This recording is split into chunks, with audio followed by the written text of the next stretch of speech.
plus déférent, j'invite le président de la République. Excellence, Monsieur le Président de la République, bonjour. Bonjour, Madame Salama.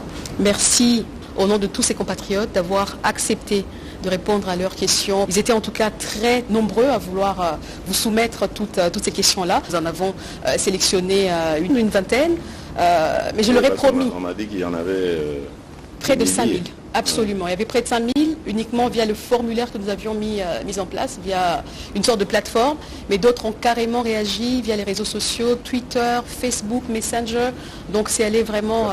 Je suis à la disposition de mon peuple. Merci, ils veulent savoir comment vous vous portez. Ah ben ça va, merci, ça va très bien, rien à signaler du côté santé. Le moral un peu affecté évidemment par la situation de l'Est. On ne peut pas être totalement en pleine possession de sa joie, de ses sentiments de bonheur, tant qu'on a cette épine dans le pied. Mais ça va, dans l'ensemble ça va parce que le moral est bon, le moral de nos troupes à l'Est est bon aussi. Il y a une montée en puissance de nos forces armées et il y a sûrement de bonnes nouvelles à venir au vu des démarches diplomatiques que nous avons menées et de la situation sur le terrain. Nous commençons par le social. Et la première question en tout cas, ils veulent savoir comment est-ce que vous jugez, Monsieur le Président, l'impact de votre action sur la situation sociale des Congolais durant ce quinquennat. Vous avez un impact, il faut toujours le prendre en trois dimensions. Il y a la dimension immédiate, il y a la dimension à moyen terme et à long terme.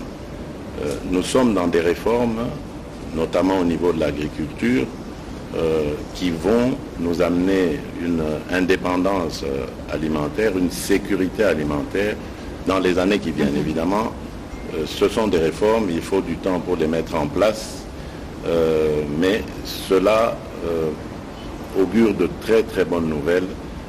Nous allons enfin mettre fin à toutes ces importations qui nous coûtent des milliards et pouvoir produire nous-mêmes sur place. Et en sus, nous allons faire de la transformation locale et donc de la création d'emplois et de richesses. Donc ça c'est pour le long terme. À court terme, bien évidemment, vous le savez, nous avons eu, puisque notre économie est très dépendante de la conjoncture extérieure, nous avons eu des événements à l'étranger, la Covid pour commencer, ensuite la guerre russo-ukrainienne, qui ont eu un impact sur les produits pétroliers, sur les denrées de première nécessité. Évidemment, nous qui sommes aussi dépendants de tout cela, nous en ressentons les coûts. Nous sommes en train de tout mettre en œuvre pour essayer, tant soit peu, d'alléger ces peines. C'est le cas avec le carburant où nous avons subventionné, éviter à notre population de connaître ce qui s'est passé ailleurs, en Afrique, et je ne parle pas du reste du monde aussi. Donc le gouvernement est à pied d'œuvre pour essayer de parer au plus pressé. Je comprends parfaitement les difficultés qui sont celles de nos populations, mais nous essayons de soulager tant soit peu. Prenez le cas par exemple de la gratuité de l'enseignement. Elle a pu faire un peu de bien aux ménages qui ont pu consacrer ces fonds à d'autres activités, à les investir dans autre chose. Donc ce sont ce genre de mesures comme ça, l'augmentation de la solde des militaires, des salaires des enseignants, des médecins, leur régularisation d'ailleurs, parce qu'il y avait beaucoup de non payés, beaucoup de non reconnus. Nous avons tout régularisé et accordé quelque chose. Bien sûr, je comprends que ce ne soit pas encore suffisant, mais les efforts sont fournis. Nous avons même pensé à nos retraités. Aujourd'hui, le fonctionnaire qui va à la retraite n'a plus à s'inquiéter pour son devenir. Il y a une rente qui est prévue pour cela. Donc, c'est pour vous dire que nous sommes à pied d'œuvre pour essayer de juguler les difficultés que connaissent nos populations. Et je reste optimiste parce que nous travaillons. Vous parlez Des difficultés, il y a l'accès aussi aux soins de santé. Alors il pose une question sur la couverture santé universelle. C'était parmi vos projets phares de campagne, hein, et vous avez même mis en place, je pense, une première structure. Voilà, alors ils veulent savoir, est-ce que ça traîne parce que vous voulez lancer le tout en même temps partout dans le pays, où vous pouvez commencer par phase pour que ça aille plus vite? Ce ne sera pas possible de lancer le tout en un temps. Nous n'avons pas les ressources suffisantes. Mais nous avons déjà mobilisé certaines ressources pour commencer avec la catégorie mère-enfant et qui permettra d'avoir des accouchements gratuits et même des consultations prénatales et postnatales. Mais ça a commencé dans certains hôpitaux. Petit à petit, nous allons l'étendre sur tout l'ensemble de la République. Le but étant évidemment de rendre gratuit l'accès aux santé pour tous les Congolais. Alors la loi sur la vente en détail par les opérateurs étrangers souffre toujours de son application, ce qui étouffe le commerce, ou on va dire les petits commerces nationaux. Alors qu'est-ce que vous comptez faire pour y remédier? C'est un problème qui dure. Je comprends parfaitement, mais vous savez, il y a plusieurs paramètres qui concourent à ça. C'est un problème qui touche au climat des affaires, mais pas seulement. Il touche également à l'administration.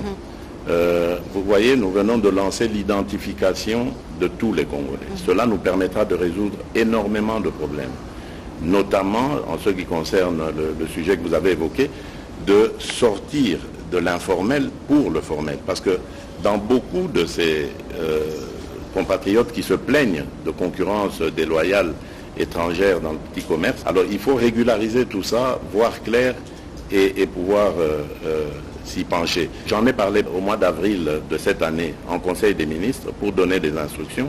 Un atelier devait être organisé d'ailleurs par le ministère de l'économie à ce sujet et à ce moment-là, nous aurons les indications nécessaires pour pouvoir prendre les mesures qu'il faut afin de protéger nos petits commerçants.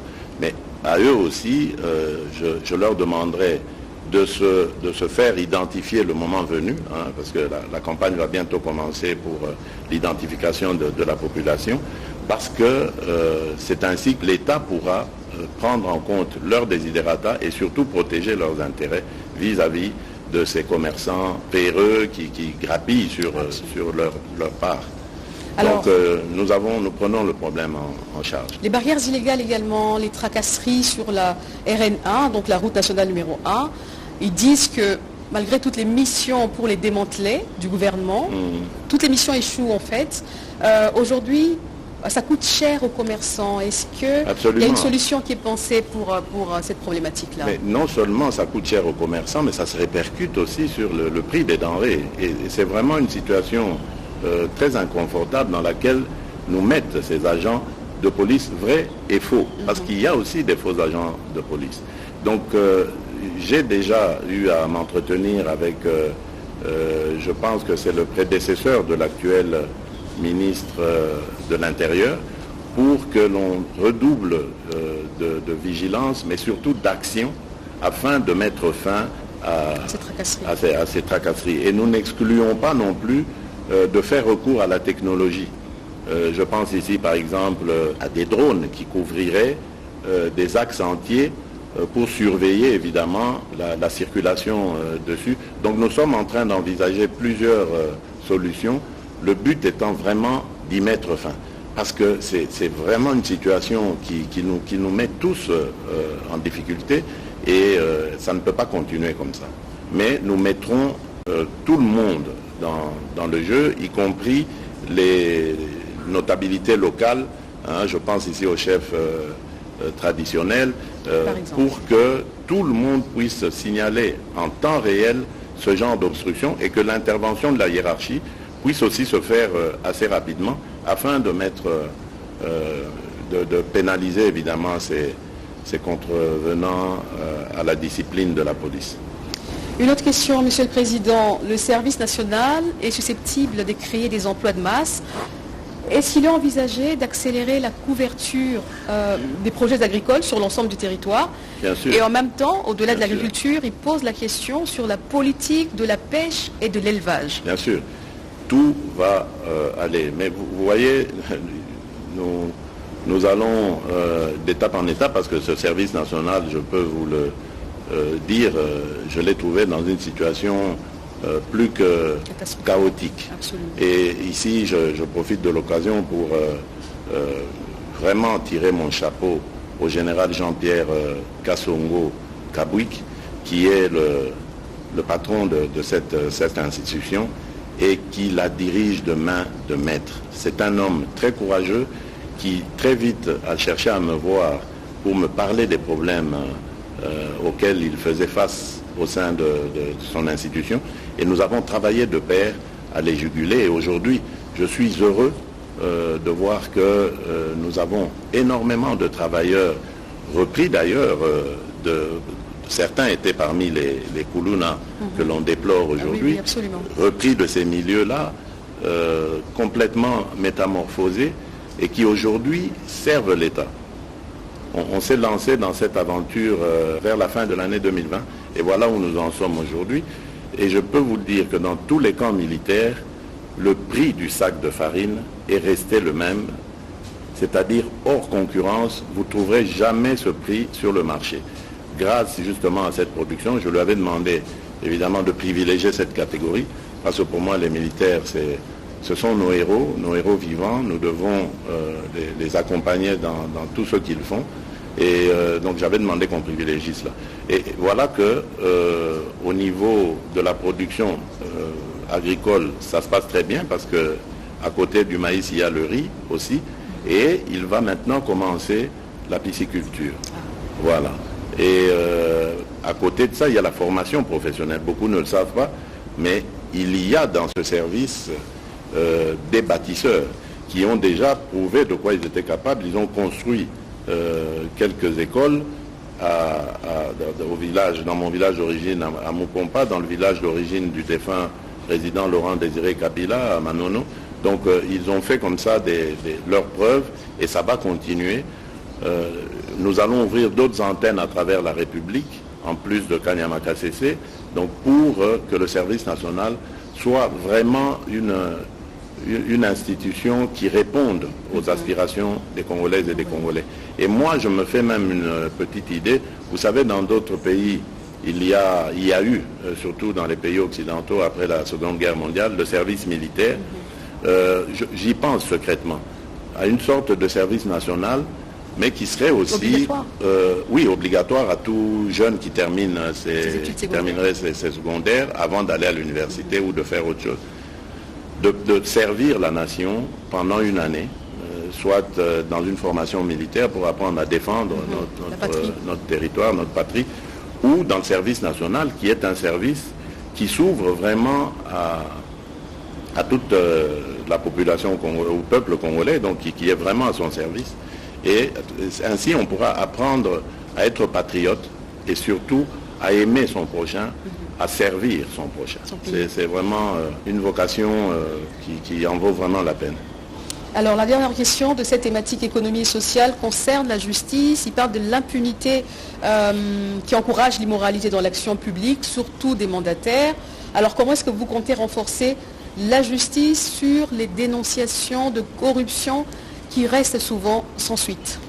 Oui, là je vous dis, je pense que s'il y a un bémol à mettre sur mon bilan, je crois que c'est celui-là. Si il m'était demandé de le faire, je ne suis vraiment pas satisfait du bilan, jusqu'ici en tout cas, récolté dans la justice. J'ai beaucoup compté sur le pouvoir parce que je me dis, comme dans la Bible, c'est la justice qui élève une nation. Malheureusement, dans notre cas, la justice détruit notre nation. J'ai tout mis en œuvre pour essayer de faire comprendre, surtout aux chefs des corps, mon intention, ma vision.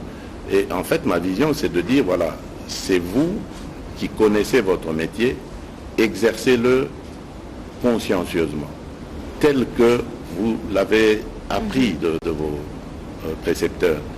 Mais malheureusement, je n'ai pas l'impression que nous sommes toujours sur le même diapason.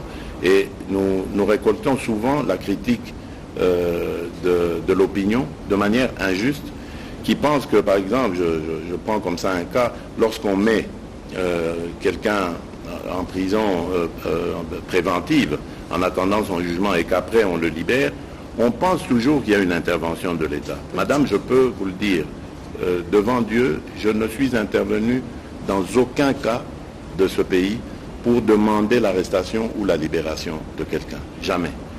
Parce que je veux que la justice soit indépendante.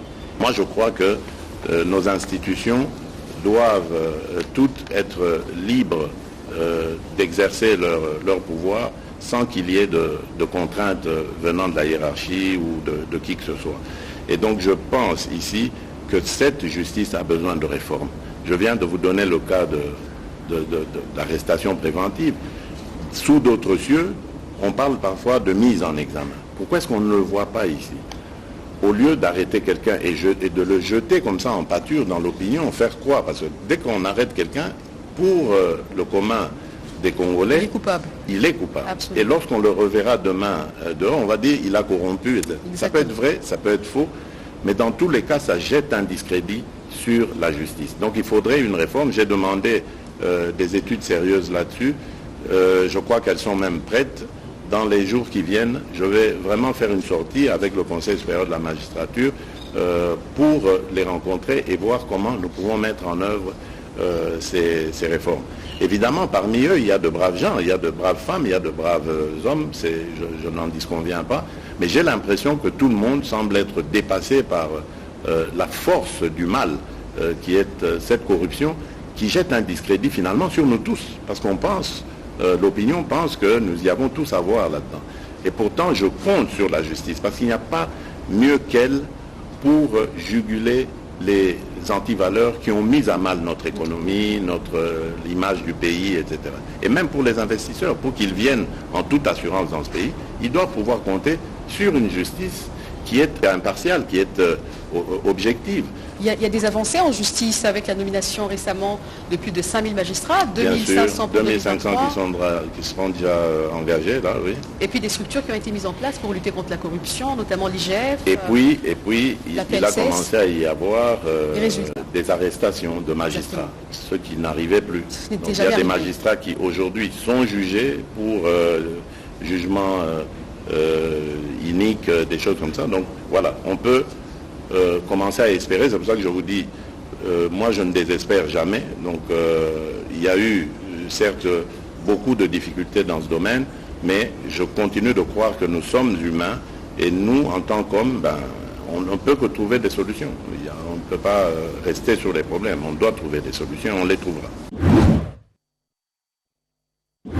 Alors la deuxième thématique qui a beaucoup intéressé notre population, c'est la défense et la sécurité, comme nous ne pouvions pas prendre toutes les questions. Alors la première, elle dit ceci: en mai 2023 au Botswana, Monsieur le Président, vous avez critiqué ouvertement la force de l'East African Community, l'EAC, à l'exception du contingent burundais. Qu'est-ce qui a motivé le renouvellement du mandat de cette force un mois après le sommet de Bujumbura? Le fait qu'on se soit dit les choses clairement. Critiquer n'est pas rejeter, attention. Donc on peut tous se critiquer. On peut me critiquer mon action. Ça ne veut pas forcément dire qu'on me rejette. Donc vous voyez, il ne faut pas confondre les choses. J'ai critiqué le comportement de cette force uniquement parce que sur le terrain, le contingent ne se comportait pas comme convenu. C'était au moment où le M23 était censé se désengager des localités qu'il occupait pour se regrouper en vue d'aller sur le programme de cantonnement, donc de pré-cantonnement d'abord pour être désarmé, puis cantonnement et ensuite entamer le programme de DDRCS. Et donc j'avais l'impression que c'était lent, c'était pas qu'il y avait comme des complicités dans les cités où il cohabitait, contingent EAC et M23. Le M23 continue en terrain conquis, il percevait des taxes, c'était inacceptable. Donc j'ai fait cette critique qui a été entendue et je crois que à partir de là, on a décidé de rectifier les lignes. D'un autre côté, il y avait aussi des obligations de notre part, c'est-à-dire qu'il fallait mettre à disposition de l'East African Community un site sur lequel, j'ai parlé du pré-cantonnement, on allait donc effectuer cette opération. Et Le site est trouvé, c'est Rumangabo. Il faut donc l'équiper, ce qui est en train de se faire. Et d'ici peut-être la mi-juillet, tout sera prêt pour accueillir justement ces terroristes du M23. Et ensuite, on les amènera à Kindu pour les engager dans le programme des DRCS. Alors, à quand le déploiement de la SADC? Et il pose en même temps la question de savoir, est-ce que finalement, avec toutes ces forces en présence en RDC, on aura la force de l'EAC, on aura la SADC qui va se déployer, on a tous lu le communiqué. Et puis, est-ce que ça ne mettra pas finalement les pays en danger? Parce qu'il ne faut pas l'oublier, il y a d'un autre côté les contingents, les différents contingents de la MONUSCO. Comprenons-nous bien. La SADC, parce que bon, les gens ont vraiment cette habitude de vouloir tout monter comme ça en émotion, etc. La SADC, c'est une organisation à laquelle appartient aussi, à laquelle la RDC est membre. Donc la SADC ne va dépendre, et d'ailleurs c'était l'objet de la réunion de Luanda, la dernière, celle de la semaine passée, la SADC ne va dépendre que du go de la République démocratique du Congo pour venir. Et évidemment, il faudrait organiser cette mise en œuvre, il faut lever des moyens. Donc vous comprenez qu'on est encore loin du compte. La SADC n'a pas une date précise, n'a pas décidé. Elle va se mettre, comme ça a été décidé à Luanda récemment, au service ou à la disposition plutôt de la République démocratique du Congo, qui, le moment venu, si elle en a besoin, lèvera cette option. Pour le moment, nous sommes engagés dans le retrait et le cantonnement du M23 pour que nous puissions ramener nos populations dans leur localité et que nous poursuivions le processus électoral parce que ces populations doivent être enrôlées. La CENI nous rassure que c'est fort possible de le faire et il n'est pas trop tard. On pourra toujours... Rien n'est perdu de ce côté-là. L'essentiel étant d'abord le retrait et le cantonnement du M23. Ensuite, nous verrons. Tout ça, ce sont des questions, des préoccupations des Congolais, je comprends, mais les Congolais doivent apprendre à nous faire confiance. Nous avons jusqu'ici mené à bien ces opérations. Vous avez entendu que les prophètes des malheurs souhaitaient même que Goma tombe. Goma n'est pas tombé et Goma ne tombera pas. Ça, je peux vous l'assurer. Et même, nous reprendrons toutes ces localités et ramènerons tout le monde à la maison, ainsi que la paix qui sera sauvegardée. Alors, il demande au départ de toutes ces troupes, l'EAC, la SADC, est-ce que finalement les FARDC qui sont habitués à être assistés seront-elles en mesure de bien accomplir leur mission? Je vous ai dit ici que les FARDC sont en train de monter en puissance. Nous allons dans quelques mois terminer la formation de dizaines de milliers de recrues qui vont donc venir renforcer les FARDC pendant que les autres seront peut-être relevés et recyclés, parce que vous savez que l'une des raisons de nos déboires à l'Est, c'est aussi le fait que ces troupes ont trop longtemps été au front, ont connu beaucoup d'émotions, beaucoup de difficultés, certains étaient blessés, certains ont vu les leurs perdre la vie. Tout ça a eu des impacts psychologiques certains. Et il faut renouveler cela. C'est malheureusement pas ce qui se faisait de tout temps ici. Nous avons pris le problème à bras le corps, nous avons fait des réformes au sein de cette armée. Aujourd'hui, nous avons une loi de programmation qui va pouvoir permettre de venir au chevet de cette armée avec les thérapies qu'il faut pour la relever. Et c'était la question qui finissait en tout cas à cette thématique. Où est-ce qu'on en est justement avec cette loi sur la programmation militaire et la politique de défense nationale? Dépend de la disponibilisation des ressources. On doit les mettre à la disposition de l'armée. Donc c'est le travail que le gouvernement est en train de faire. Et je vous ai parlé ici de la montée en puissance de cette armée. Ça veut dire qu'il y a des ressources. Mais attention, nous sommes pour le moment en temps de guerre. Donc le programme est un petit peu bouleversé. On ne va pas arrêter de financer la montée en puissance, les équipements, la prise en charge des recrues et leur formation, etc., pour rentrer dans une gestion normale de la chose, c'est-à-dire construction des camps, des hôpitaux, bien d'autres choses, la gestion au quotidien d'une armée. Donc nous devons d'abord faire face à la guerre, la terminer, et ensuite revenir dans le sens normal de ce que nous nous étions convenus. Mais aujourd'hui, ce que je peux dire, c'est que les ressources sont là pour pouvoir parer à toute éventualité, et c'est ce que nous faisons. Alors nous passons aux questions sur les infrastructures.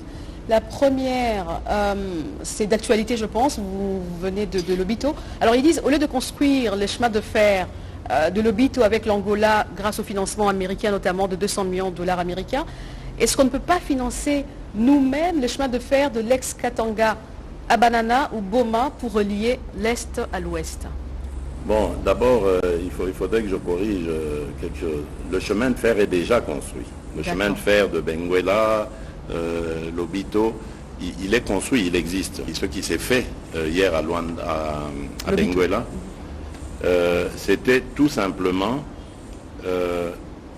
une mise en commun de nos intérêts, si vous voulez.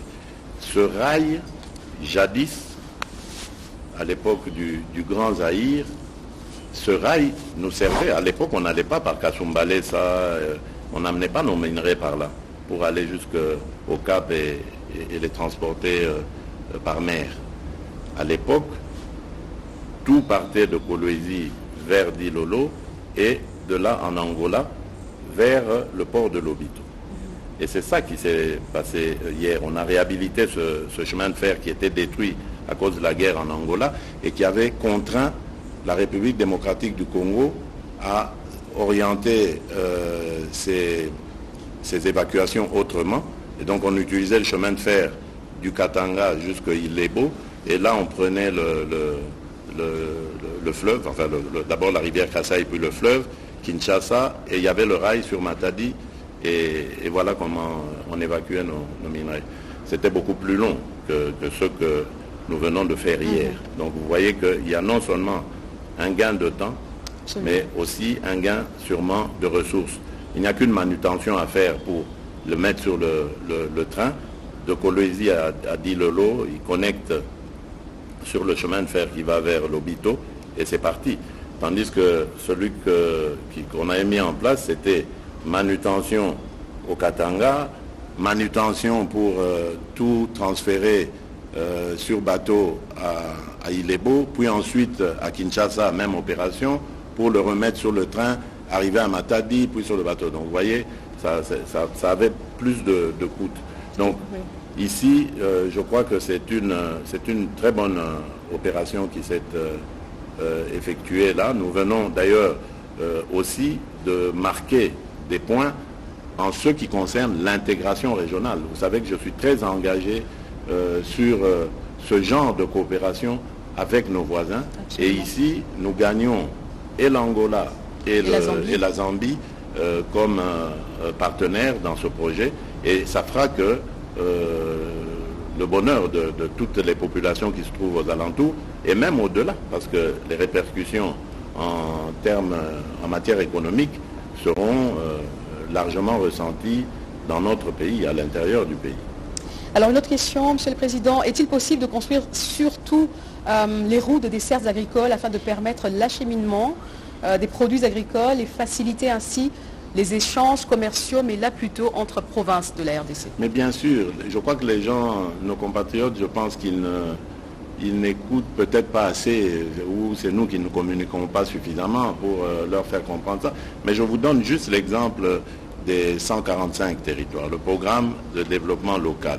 Mais c'est ça le but justement, c'est de créer cette intégration nationale qui fera que il y aura une facilité de circulation des biens et des personnes à l'intérieur de notre pays et d'une entité à une autre, sans devoir passer forcément par des chefs-lieux de province, etc. Donc le but dans le programme 145 territoires, il y a un volet important, infrastructure.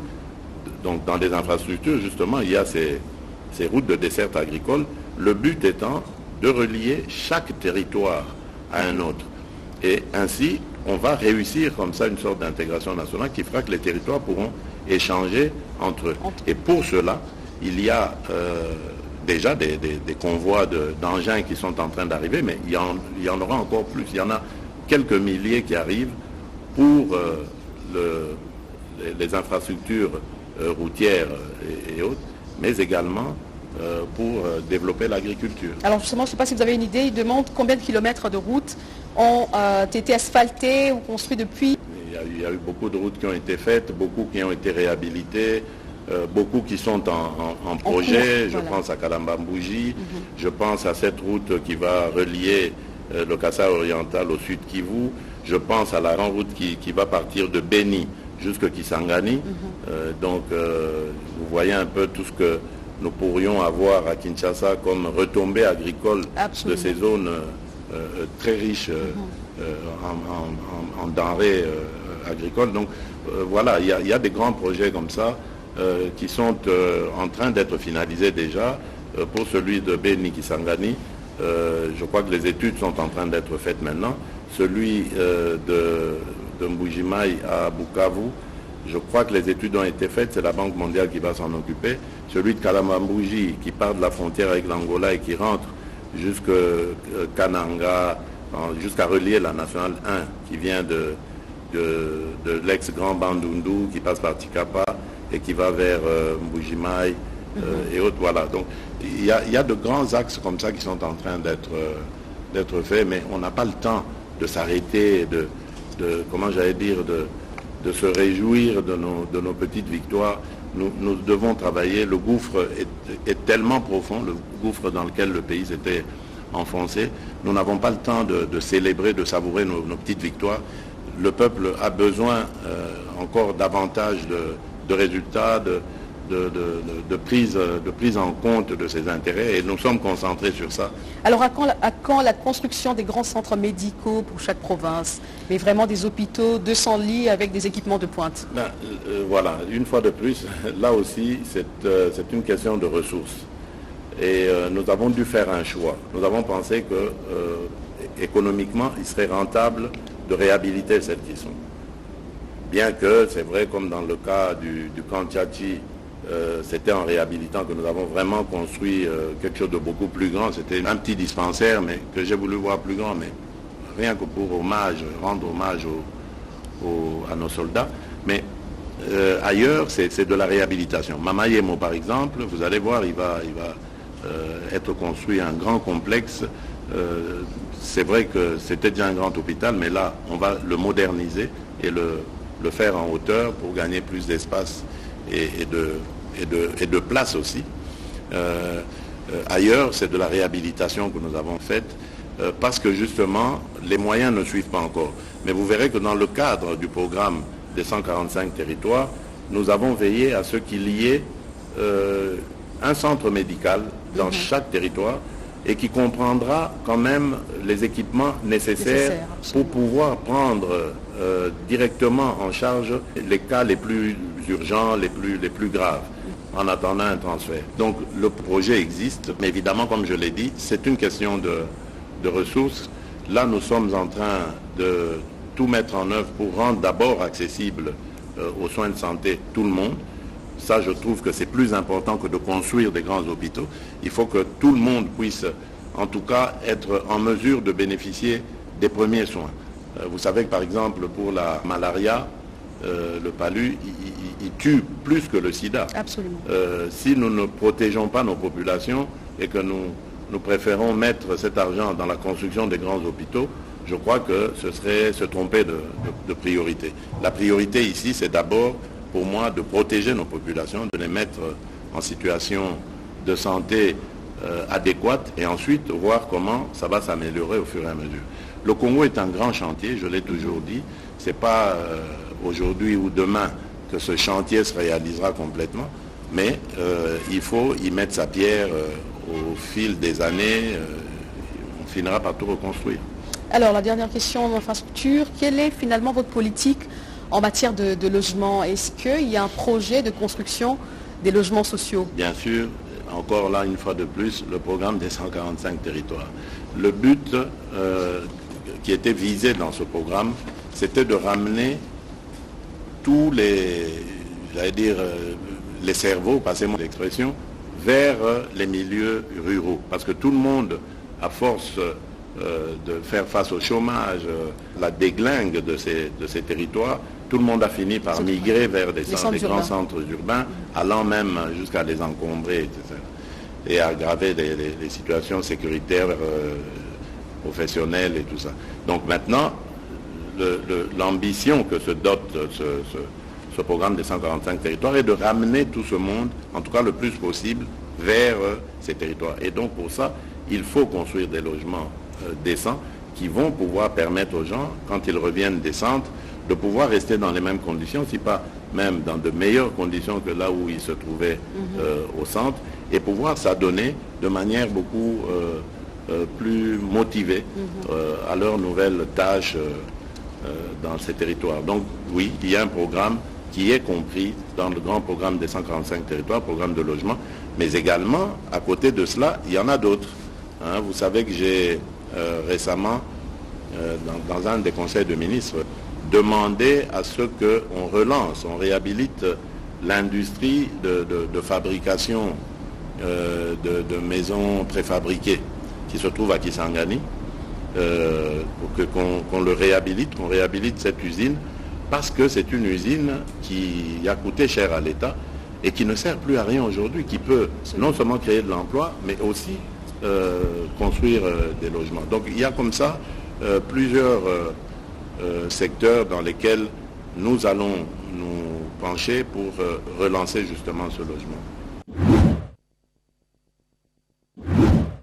Des questions sur la diplomatie, on avait beaucoup également, Monsieur le Président.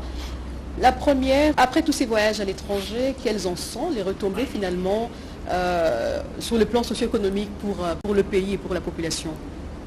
Bon, le plan socio-économique, vous n'aurez jamais, même s'il n'y en avait qu'un seul, vous n'aurez jamais un voyage qui vous ramène immédiatement des retombées. C'est pas, ça ne se mesure pas comme ça, j'allais dire.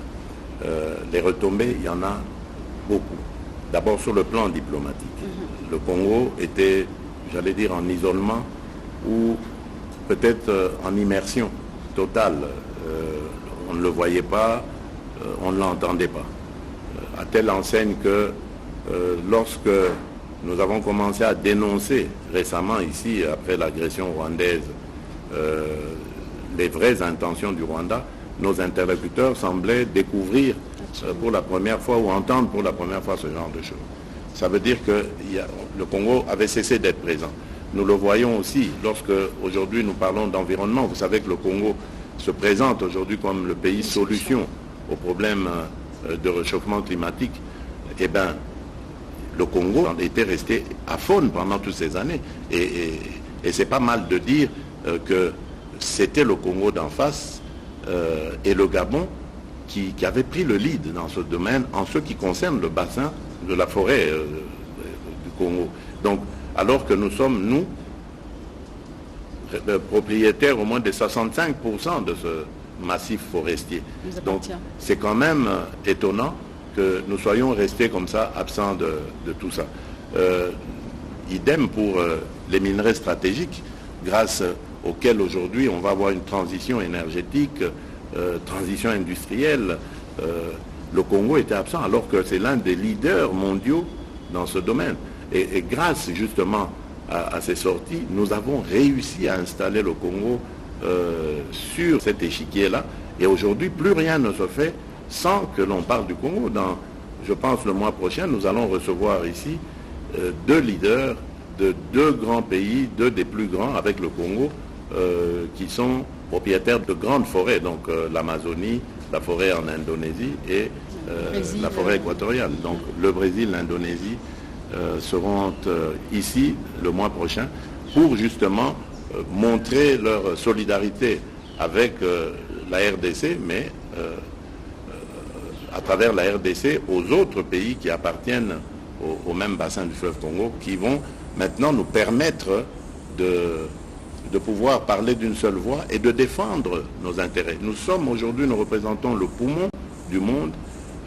Des engagements ont été pris à cet effet pour aider justement ces pays qui captent le carbone rejeté par les pays industrialisés, etc. Mais rien n'est fait. Donc tout ça va nous permettre de devenir beaucoup plus forts et de parler d'une seule et même voix et une voix intelligible aussi. Et de faire. Alors, vous voyez, toutes ces sorties ont servi à cela. À côté de ça, évidemment, il y a l'aide au développement qui a été renforcée. Aujourd'hui, la Banque mondiale a accru son soutien à la République démocratique du Congo, grâce non seulement à notre bonne gouvernance, on pourra en parler si vous voulez, mais surtout aussi grâce à ces contacts qui ont attiré leur attention pour leur dire attention, quelque chose est en train de se passer aujourd'hui en République démocratique du Congo. Nous sommes en train de changer de narratif, nous voulons changer de paradigme, mais nous voulons pour cela que vous nous accompagniez par des transferts de technologie, le savoir-faire, mais également peut-être, pourquoi pas, aussi par vos soutiens qui vont nous permettre d'accroître nos efforts. Et vous avez vu que grâce à tout cela, aujourd'hui nous avons un budget qui a quadruplé, nous avons des agences de notation qui ont grimpé la côte de la République démocratique du Congo. Nous sommes en train de finir le programme avec le FMI. Nous allons très bientôt envisager la 5e revue. Madame, ça n'a jamais été fait depuis que le Congo est Congo indépendant, et même en passant par le Zaïre, jusqu'à maintenant, on n'est jamais arrivé à 5 revues avec le FMI. Ça s'arrêtait toujours à 4 dans le meilleur des cas. Aujourd'hui, on est à 5 et on va les continuer si c'est possible. Donc, c'est clair que les choses se passent autrement en République démocratique du Congo aujourd'hui, et c'est grâce justement à ces sorties. C'est vrai, j'entends souvent les gens dire oui, mais c'est pas la Banque mondiale, c'est pas le FMI qui n'ont jamais aidé un pays à se développer. C'est vrai, mais c'est pas ça d'ailleurs leur objectif, ça n'a jamais été leur ambition. Ils se mettent aux côtés des États pour les accompagner en fixant ensemble avec ceux-ci les règles du jeu. Et ensuite, lorsque toutes ces revues se terminent, un programme est conclu et cela permet à cet État-là de devenir encore plus crédible aux yeux des autres et donc de s'ouvrir des lignes de crédit qui vont lui permettre alors à ce moment-là de se développer, parce que l'ayant suivi pendant un certain nombre d'années, on s'est rendu compte qu'il est maintenant capable de se prendre en charge et de financer son développement. C'est pour ça que nous nous étions à fond lancés dans cette aventure qui aujourd'hui est en train de nous donner des fruits, que Dieu en soit loué. Alors, il y a tellement de choses à dire sur la diplomatie. Bien Récemment, sûr. vous avez été en Chine, Monsieur le Président, c'est une première. Ils veulent savoir, les Congolais en tout cas, beaucoup ont posé des questions sur la Chine, sur votre voyage.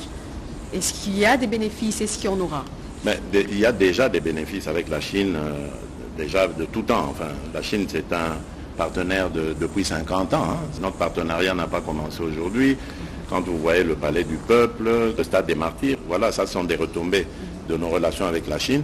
Mais je vais vous dire simplement comment est-ce que l'idée de ce voyage est née et que la Chine a amicalement accepté de m'inviter. C'est simplement parce que je me faisais du souci au regard de ce que nous avons récolté comme partenariat. Vous savez que depuis quelques années, il y a une sorte de contrat signé avec des entreprises privées chinoises. Absolument. Dont le but était minerai contre infrastructure. Sicomine notamment. Voilà. Mais quand on a fait le constat, et l'IGF d'ailleurs est à ce sujet une référence qu'il faut vraiment prendre en compte, et c'est là que j'ai pris en compte, on se rend compte en fait que le Congo n'a rien gagné de tout ça. Au contraire, c'est quelques individus congolais, et la Chine, elle est restée dans le respect de ses engagements, elle a eu les minerais comme il se devait. Donc, il s'est passé des choses pas correctes qu'il fallait revoir. Et c'est ce que j'ai fait comprendre à nos amis chinois qui l'ont parfaitement compris. Je leur ai fait comprendre également que la République démocratique du Congo ne veut plus servir uniquement de terre d'extraction. Rester qu'à donner nos terres, à sortir ces minerais pour aller les transformer ailleurs et finalement nous revendre les produits finis encore plus chers. Donc nous perdons complètement. Donc je voulais qu'ils nous accompagnent dans ce que j'ai appelé l'industrialisation de notre pays. Je viens de vous parler ici des minerais stratégiques qui se trouvent chez nous. Donc ça veut dire que les yeux des investisseurs du monde, des industriels du monde sont tournés vers le Congo, en tout cas, entre autres nations, vers le Congo. Donc nous devons en profiter. nous devons jouer sur ça pour que cette industrialisation non seulement se réalise, surtout la nouvelle industrialisation dont on parle aujourd'hui, l'industrie propre, l'industrie verte, qu'elle se réalise en partenariat évidemment avec ces pays, ces grandes nations, investisseurs, et la Chine en fait partie, pour que nous allions dans une sorte de partenariat gagnant-gagnant, que la République démocratique du Congo se retrouve avec ses industries, ses emplois créés, sa richesse créée, et que les partenaires chinois se retrouvent aussi dans leurs investissements, parce que nous allons développer la chaîne de valeur, si pas la totalité de cette chaîne de valeur en République démocratique du Congo, en tout cas une partie importante de celle-ci, quitte à, dans ce partenariat, se retrouver tous heureux. Voilà, alors le message est vraiment bien passé, les Chinois l'ont très très bien compris, nous avons eu d'excellentes discussions et aujourd'hui ils attendent évidemment la prochaine rencontre de la commission mixte pour que nous mettions sur table un plan de programmation de cette industrialisation, et à ce moment-là ils pourront dire dans quel domaine ils pourront nous accompagner, dans quel autre ils ne pourront pas. Donc c'était ça le but. Et ce qui m'a le plus fait plaisir là-dedans, parce que vous savez, moi je tiens aux équilibres géopolitiques mondiaux, je ne voulais pas donner l'impression à notre partenaires traditionnels que sont les Occidentaux, Américains, Européens, que ça y est, nous vous ignorons, nous avons un nouvel ami, tant pis pour vous. Je veux que tout le monde soit intéressé parce qu'il s'agit ici de la stabilité de mon pays. Je veux que ce pays soit stable, définitivement stable, et que nous soyons vraiment tournés vers notre développement.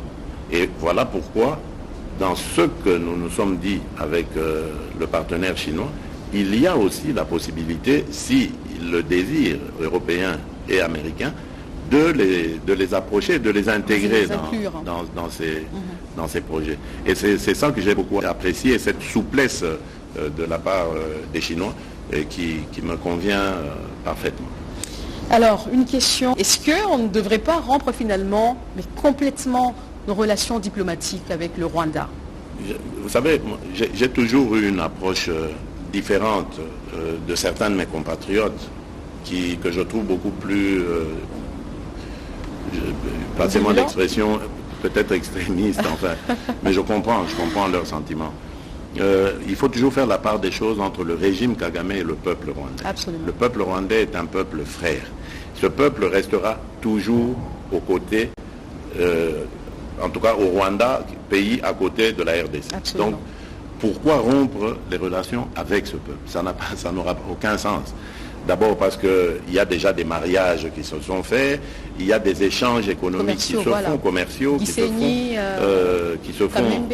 C'est impossible. Donc, vous le faites, vous condamnez des centaines de milliers, voire peut-être des millions de gens à la famine à cause d'un individu et de son régime. Non, je ne crois pas que ce soit la solution, celle de rompre les relations diplomatiques. Je pense simplement que nous devrions continuer à mettre la pression diplomatique sur le régime de Kagame. C'est en train d'ailleurs de fonctionner. Parce que, rappelez-vous, jusqu'au mois de mars passé, on entendait encore de coups de feu sur la ligne de front là-bas. Aujourd'hui, il n'y a plus de coups de feu. Pourtant, ils avaient cette habitude de tirer sur nos positions. Et aujourd'hui, ce n'est plus le cas. C'est la preuve que ça marche. Aujourd'hui, il y a des rapports d'experts qui démontrent clairement que les RDF sont au Congo, sont en train d'appuyer cette cohorte de terroristes du M23 et afin de déstabiliser notre pays. Donc je crois simplement que la diplomatie plus notre propre dissuasion, en préparant nos troupes, parce que les Rwandais, cette armée n'a profité que des faiblesses qui sont les nôtres. Ce n'est pas qu'elle est brave, plus téméraire que la nôtre, rien du tout. C'est simplement parce que notre armée était minée à cause justement de ces accords bidons qui se faisaient, qui faisaient suite à des mixages, brassages, etc., pour permettre justement à l'ennemi d'infiltrer ses espions chez nous, accord que j'ai refusé et que je continuerai toujours de refuser. Donc voilà, la guerre pour moi, en tout cas du point de vue de la République démocratique du Congo, restera la dernière option. Nous comptons encore sur nos partenaires, sur la communauté internationale pour qu'elle impose au Rwanda des sanctions si celui-ci ne continue plutôt de refuser de quitter le sol congolais. Et ce n'est que si sanctions il y a et qu'on se rend compte que le Rwanda s'entête, qu'on nous prendrions alors à ce moment-là ils disent nos pourquoi responsabilités. vous vous entêtez à continuer avec la diplomatie en tout temps, même au temps de la crise, au plus fort de la crise. Pourquoi ne pas carrément structurer notre armée et nous faire ainsi respecter? La diplomatie, on ne la rompt jamais, sauf quand vraiment on est en terrain, j'allais dire, en no man's land. Tant qu'il y aura des hommes, il y aura la diplomatie. Même aujourd'hui, entre Ukrainiens et Russes, la diplomatie, même de l'ombre soit-elle, existe. Donc on ne rompt jamais la diplomatie. Je ne veux pas m'isoler aujourd'hui à cause d'un délire hégémonique de Kagame.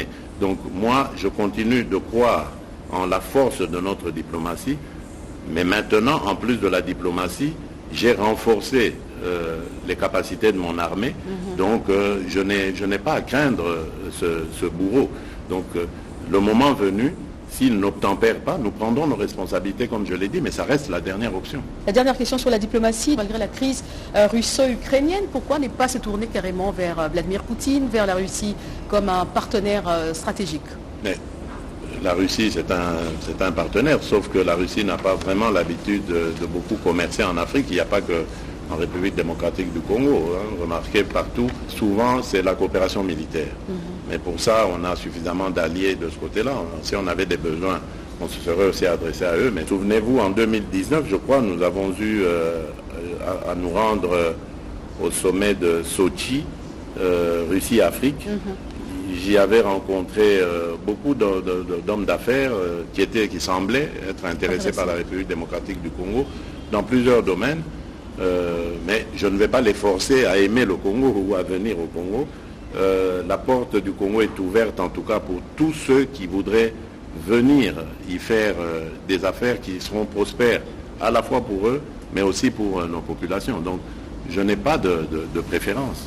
Et quant à parler d'alliance stratégique, je ne sais pas ce qu'on entend par ça, mais il n'y a pas d'alliance stratégique qui ne soit pas définie. Il y a plein d'orientations qu'on peut prendre. Donc, quand on la demande, on doit dire aussi pour quelles raisons les gens voudraient qu'on fasse cette alliance stratégique. Et puis elle a ses problèmes aussi en ce moment, la Russie. Alors, pour terminer, Monsieur le Président, il y a quelques questions libres. Quelles sont les stratégies mises en place par le gouvernement afin de permettre le développement des régions enclavées? C'est ça, justement, le but, c'est de désenclaver le pays, réussir son intégration totale. Le plan, ce sont les infrastructures. Il n'y a pas d'autres secrets.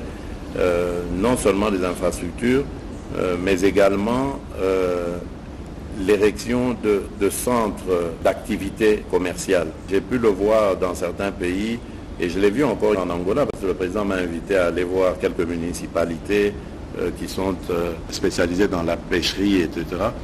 Et là, je me suis rendu compte qu'on peut donner de l'emploi aux gens en fonction des activités dédiées à ces contrées-là. Je prends un exemple. À l'Équateur, vous savez que le poisson est très prisé. Il y a beaucoup de localités qui se trouvent au bord du fleuve et dont les habitants s'adonnent à ce genre d'activité, mais pourquoi ne pas leur mettre des pêcheries? Comme ça, ils restent dans leur milieu d'origine, mais ils développent cette activité. Exactement. Et si tout va bien pour eux, ils pourront aller beaucoup plus loin et devenir une PME qui grandit, qui exporte même, pourquoi pas, etc.